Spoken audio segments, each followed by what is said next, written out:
Hello guys, আসসালামু আলাইকুম। তো চলে আসলাম গাইস রান্না করার জন্য। আসলে শুক্রবার একটু ভালো মন্দ রান্না করতে হয়, যেহেতু আমার ছোটো ছেলেটা বাসায় থাকে। আর তার মোরগ পোলাও, বিরিয়ানি, রোস্ট পোলাও, মানে গোশ মাছ, মাছের চেয়ে মানে পোলাও, গোশ এগুলি তার খুবই পছন্দ। তো মনটা ভীষণ খারাপ, আপনাদের বলেছিলাম আপনাদের সাথে শেয়ার করব। আসলে ভাই বোনেরা কি বলবো জানেন, কারো সুখ কারো সহ্য হয় না, এটাই সত্যি, এটাই বাস্তব কথা। তো ভাবলাম ভাই বোনদের সাথে একটু দুঃখটা শেয়ার করি, নিজের মনটাকে একটু পাতলা করি, তাই রান্না করবো আর আপনাদের সাথে একটু কথা বলবো। আসলে মনটা এই জন্যেই খারাপ, আমি অনেকগুলি হাঁস মুরগি পালি। আমার যেই ভাই বোনরা আমার সাথে এটা আছেন, যারা আমার ভিডিও দেখেন, সবাই মোটামুটি আপুরা ভাইয়ারা অনেকেই জানেন, আত্মীয় স্বজন সবাই জানে। তো আমি কিছুদিন আগে ঢাকা গিয়েছিলাম, আপনারা সবাই জানেন।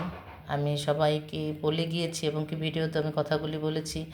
তখন বিশ্বাস করবেন, আমার 2টা হাঁস চড়ে নিয়ে গেছে, মানে প্রজেক্টে, আমার ঘরের সাথেই প্রজেক্ট, সেখানে হাঁসগুলি যায়, ওখান থেকে ধরে নিয়ে গেছে। তো তখন আর অতটা যন্ত্রণা পাইনি। তারপরও আল্লাহ যেই চড়ে নিয়েছে, আল্লাহ তাকে হেদায়েত করুক। তো ভাবলাম হয়তো পিকনিক করছে, বাচ্চারা ধরে নিয়ে খাইছে, আর কি করার। তো জানেন, গতকালকে আমার আরও 5টা হাঁস নিয়ে গেছে। তো এতটাই যন্ত্রণা পেয়েছি, এতটাই কষ্ট পেয়েছি। আসলে নিজেদের মানুষে যদি এরকম ক্ষয়ক্ষতি করে, ভালো লাগে না। কেন রে ভাই, যদিও ভিডিওটা দেখে থাকেন, আমি বলি, কেন আমার পিছনে আপনারা এভাবে বেজেন? আপনারা আমার পিছনে না বেজে আপনারাও আমার মতো হাঁস মুরগি পালন করেন না, আপনারাও আয় যায় করেন। আমারটা দেখে কেন এরকম ফাঁপাইতে হবে? আপনারাই বলেন ভাই বোনরা, যে যেটা পালে এটার জন্য অনেক অনেক খারাপ লাগে, বিশ্বাস করবেন। আমি নামাজ পড়ে এতটাই কান্না করেছি আমার হাঁসগুলির জন্য, আমার হাঁসগুলি আমার চোখে চোখে ভাসে। অনেক অনেক যন্ত্রণা পেয়েছি, বলার মতো না। তো আপনাদের ভাই ফোন দিয়ে আমাকে অনেক সান্ত্বনা দিয়েছে, আমার ছেলে, আমার একটা বান্ধবী আমাকে অনেক অনেক কথা বলেছে। দেখো, আমার হাজব্যান্ড বলেছে, তোমার কপালটা তো আর নিতে পারবো না, নিচে নিয়ে চোরকে যেন আল্লাহ চুরি করেই খাওয়ায়, তোমাকে আল্লাহ আরও দিবে ইনশাল্লাহ, তুমি আরও কিনে না পালবা। তো আসলে পালবো, ঠিক আছে। আমার যদি বিশ্বাস করবেন 10,000 টাকা 20,000 টাকাও হারাইতো, আমি এতটাই যন্ত্রণা পাইতাম না। আমি এতটাই যন্ত্রণা পেয়েছি, কি বলবো। যারা আসলে পশু পাখি পালেন, হাঁস মুরগি পালেন, তারাই বুঝবে আমার কষ্টটা, যন্ত্রণাটা।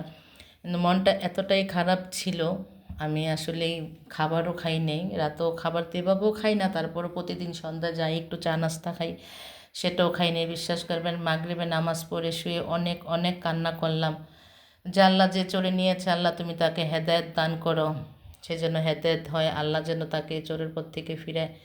আমার পিছনে কেন এত ভেজে বলতে পারি না, কেন আমার পিছনে লাগে? আমি তো কারো পিছনে লাগি না।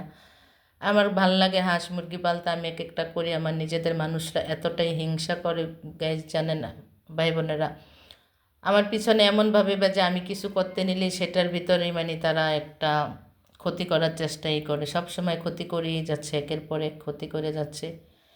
তো ইনশাল্লাহ এরকম ক্ষতি আর কয়দিন করবে, করুক, করতে থাকুক, আল্লাহ তাদের হেদায়েত দান করুক। আপনারাও দোয়া করবেন এই চোরকে যেন আল্লাহ হেদায়েত দান করে। আমার অনেক অনেক ক্ষতি করেছে গাইস, এই পর্যন্ত অনেক ক্ষতি। আমি কোথাও গিয়ে শান্তি পাই না, আমার বাসায় এসে দেখবো আমার যে কোনো একটা জিনিস তারা ক্ষতি করে ফেলে। আসলে নিজেদের আপন মানুষ এরকম করলে না যায় কারো কাছে বলা, কি বলবো। তো আল্লাহ হাফেজ।